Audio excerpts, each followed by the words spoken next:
Welcome to the bird media. నేను మీ పవన్ కృష్ణమూర్తి. మీకు ఒక వీడియో చూపిస్తానండి. ముందు వీడియో చూశాక మనం మాట్లాడుకుందాం. వీడియో ఇప్పుడు బయటకు వస్తున్న వాళ్ళు సిఏ గారు మినిస్ట్రీ ఆఫ్ హోమ్ అఫైర్స్ నుంచి వచ్చిన వాళ్ళు అంటండి. ఇలాగ కెనడాలో కేసు జడ్జిమెంట్ అయిపోయేదాన్ని ఇక్కడ మేము పంచాయతీ చేస్తాం, మేము గ్రామ పెద్దలు మినిస్ట్రీ ఆఫ్ హోమ్ అఫైర్స్ అంటూ వాళ్ళు వచ్చిన కార్ కూడా గవర్నమెంట్ వెహికల్ అట. మరి ఏ గవర్నమెంట్ అథారిటీ నుంచి వచ్చాడో కేసు జడ్జిమెంట్ వచ్చేటప్పుడు తెలియాలా. వాళ్ళని కూడా విజువల్ తీసి చూపించండి. పోలీస్ స్టేషన్లో పంచాయతీలు పెట్టడం ఏంటో, జడ్జిమెంట్ వచ్చే వాటిలో తీసుకొచ్చి ఏడం కూర్చోబెట్టడం ఏంటో. ఆయనంట మరి మినిస్ట్రీ ఆఫ్ హోమ్ అఫైర్స్ నుంచి ఒక ఆథరైజ్డ్ పర్సన్ అంట, అవసరమైతే మన కెనడా వాడిని తీసుకొచ్చి అరెస్ట్ కూడా చేయొచ్చంట. ప్రభుత్వం మీకు గద్దెనెక్కించింది పరిపాలన చేయమని, ఇలాంటి చెత్త పనులు చేయమని కాదు. పోలీస్ అధికారిని మీరు ఎలా కూర్చోబెట్టి ఈ రోజు ఇబ్బంది పెడుతున్నారో ఆ వృత్తి చేసే ఆయనకి తెలుసు. ఈ మాదిరి పంచాయతీలు ఇక్కడ చేయకూడదని. ఈ దేశం కోర్టులో ఉంటేనే పోలీసులు ఇన్వాల్వ్ అవరు. సివిల్ కేసు అంటే కోర్టులో ఉంది మేము చేయమంటారు.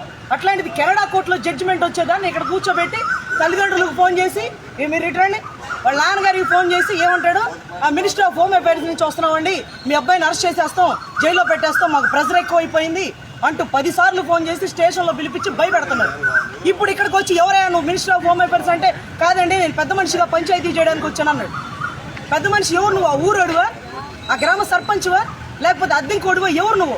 నీ ఆధార్ కార్డుని బట్టి నీ మీద ఈ రోజు కేసు పెట్టాల్సిందే. అద్దంకి పోలీసు వాళ్ళు కేసులు పెడతారా? పైనుంచి ఫోన్లు వస్తే మళ్ళీ కట్ చేస్తారా? ఇలాంటి వ్యవస్థ నడుస్తుందని మరొక్కసారి రాజకీయ నాయకులకు తెలియాలని నేను ఈరోజు ఈ వీడియో తీద్దాం చూడండి. ఫోన్ కానీ అది ఒక కన్సర్న్ పర్సన్ కానీ వీళ్ళందరినీ కూడా యాక్షన్ తీసుకోవాలని నేను అభ్యర్థిస్తున్నాను. చూసారుగా, ఇది ప్రకాశం జిల్లా అద్దంకి పోలీస్ స్టేషన్. అక్కడ అడ్వకేట్ రజనీ గారు మాట్లాడినటువంటి మాటలు చూసారుగా. సివిల్ వివాదాలు ఎన్నోసార్లు కోర్టులు చెప్పాయి, సివిల్ వివాదాల్లోకి పోలీసులు జోక్యం చేసుకోవద్దు అని చెప్పని. అది ఒక పాయింట్. రెండోది, మినిస్ట్రీ ఆఫ్ హోమ్ అఫైర్స్ అంటే సెంట్రల్ నుంచి వచ్చినటువంటిది.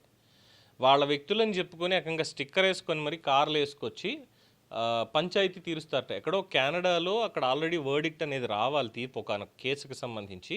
ప్రకాశంలో ఉన్నటువంటి వాళ్ళ వాళ్ళని పిలిపించి మీ అబ్బాయిని ఇంకా అరెస్ట్ చేసేస్తాం మీరు రాకపోతే ఇది అని ఈ ప్రైవేట్ పంచాయతీలు అంటే పెద్ద మనుషుల పంచాయతీలు చేస్తున్నారు.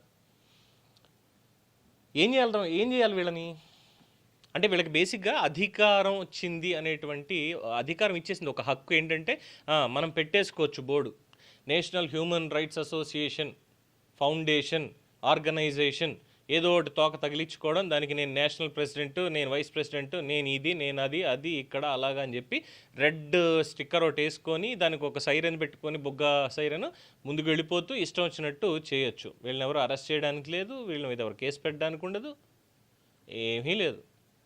అధికారం అనేటువంటిది ఉంటే చాలు, మన ఇష్టం ఇంకా చెలరైపోవచ్చు. ఇంకెందుకు లాయర్లు, కోర్టులు ఇవన్నీ? ఇక్కడ ఇండియాలో ఉన్నటువంటి కోర్టులకి దిక్కులేదంటే కెనడాలో ఉన్నటువంటి కోర్టుకి అక్క అరెస్ట్ కూడా చేయించేస్తారట. మినిస్ట్రీ ఆఫ్ హోమ్ అఫైర్స్ వాళ్ళు మేము అరెస్ట్ చేసేస్తాం నీ కొడుకుని ఏమనుకుంటున్నాం అంటే కెనడా వెళ్ళి అరెస్ట్ చేస్తారా వీళ్ళు? బాబాబు అదేదో ఆ పుణ్యం విజయమాల్యాని, నీరవ్ మోదీని, మెహుల్ చోక్సీని ఇంకా చాలామంది ఉన్నారు కదా, వాళ్ళందరినీ కొంచెం అరెస్ట్ చేసి తొందరగా తీసుకొస్తే అప్పుడు వీళ్ళకి సంబంధించి ఫ్యామిలీ ఇష్యూలో, సివిల్ ఇష్యూలు తర్వాత చూసుకోవచ్చు. ఎందుకంటే భారతదేశపు సొమ్ముని కొన్ని వేల కోట్ల రూపాయలు దండుకొని విదేశాలకు పారిపోయారు కాబట్టి ఆ బ్యాంకులన్నీ కూడా మళ్ళీ ప్రజల దగ్గర నుంచే మినిమం బ్యాలెన్స్ మెయింటైన్ చేయండి అని ఇంకోటని మా జేబుల నుంచి డబ్బులు దొబ్బుతున్నారు. కాబట్టి కాస్త దయచేసి మినిస్ట్రీ ఆఫ్ హోమ్ అఫైర్స్ వాళ్ళు చాలా చక్కగా ప్లీజ్ ఆన్ గవర్నమెంట్ డ్యూటీ అని బోర్డు పెట్టుకున్నటువంటి ఆ కార్లో వచ్చినటువంటి వాళ్ళు దయచేసి కెనడా వెళ్ళి వాళ్ళని అరెస్ట్ చేయడం పక్కన పెడితే వీళ్ళందరినీ అరెస్ట్ చేసి తీసుకురండి ప్లీజ్. ఆటగాడు ఎర్రోడ్ అయితే పులి తోకెత్తి చూపించిందిట, అలా ఉంది. ఇక్కడ ఉన్నటువంటి వాళ్ళందరూ కూడా ఏంటంటే ఏదో మేము అధికారంలోకి వచ్చాం, మంత్రులుగా ఉన్నాం, ఎమ్మెల్యేలుగా ఉన్నాం, మా పని ఏదో మేము చేసుకుంటున్నాం అంటే వీళ్ళ మెహర్బానీ, వీళ్ళ పేర్లు చెప్పుకునేటువంటి వాళ్ళు ఇలా స్టిక్కర్లు వేసుకొని ఇష్టం వచ్చినట్టు చలాయిస్తూ. దీనికి సంబంధించే కాశ్మీర్లో ఇటీవల కాలంలో ఇంకొకటి కూడా బయటపడింది. పెద్ద వాళ్ళతో ఫోటోలు దిగి బ్యూరోక్రాట్స్ పేర్లు కొని చెప్పి VIP security, state home security in Kashmir కాశ్మీర్లో స్టేట్ హోమ్ సెక్యూరిటీ అంటే ఏంటో తెలుసా? Military protocol. దాంతో అనేక పర్యాటక ప్రదేశాలు వీటన్నిటికీ వెళ్ళినటువంటి పటేల్ అని ఒక వ్యక్తి ఉన్నాడు, అతనిది కూడా బయటపడింది. మరి ఇలాగ దేశవ్యాప్తంగా దొంగ ఐపీఎస్లు, దొంగ ఐఏఎస్లు, అధికారులు, మినిస్ట్రీ ఆఫ్ హోమ్ అఫైర్స్, ఎందుకు నేను డైరెక్ట్గా పిఎం క్లోజ్ ఫ్రెండ్ అనో లేదంటే ఏదో టైటిల్ పెట్టుకుని నేను కూడా వెళ్ళిపోతాను నా బండి మీద, నా కారులో వేసుకొని. నన్ను ఎవడు పట్టుకుంటాడు? నన్ను ఎవడు ఆపుతాడు? ఎవడాపుతాడు నన్ను? అలా అయిపోయింది దేశం. నిఘా వర్గాలు కానీ లేదంటే ఉన్నటువంటి వాళ్ళు కానీ ఎక్కడి నుంచి వస్తున్నారు ఏంటనేది పోలీసులు కూడా తెలియదా మాత్రం? వాళ్ళ మీద ప్రెషరు. ఏమన్నా అంటే ఫలానా మీ ఎమ్మెల్యే మాకు తెలుసు, మీ ఎమ్మెల్యే ఫోన్ చేయాలా లేదంటే మినిస్టర్కి ఫోన్ చేయాలా, అనిత గారికి ఫోన్ చేయాలా, ఫోన్ చేయి.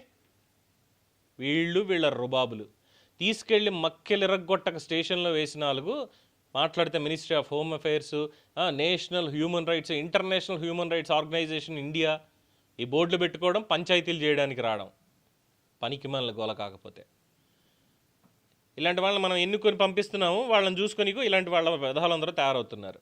ఇది జరుగుతున్నటువంటి సమాజంలో. ఈసారి నుంచి ఎవరన్నా ఒక ఆర్గనైజేషన్ పేరు పెట్టుకుని వస్తున్నాం, ఆన్ గవర్నమెంట్ డ్యూటీ అని చెప్పని వస్తున్నాం అంటే ముందు వెరిఫై చేసుకోండి వచ్చేది ఎవరు ఏంటి అనేది. చేసిన తర్వాత దానికి సంబంధించినటువంటి డీటెయిల్స్ అని కనుక్కొని ఆ తర్వాత పంచాయతీలకు కూర్చోండి. అనవసరంగా ఇలాంటి వాళ్ళు బారిన పడి మోసపోవద్దు. It's one of kind of precaution. దీని మీద మీ అభిప్రాయం తెలియజేయండి. చూస్తూనే ఉండండి ది బర్డ్ మీడియా.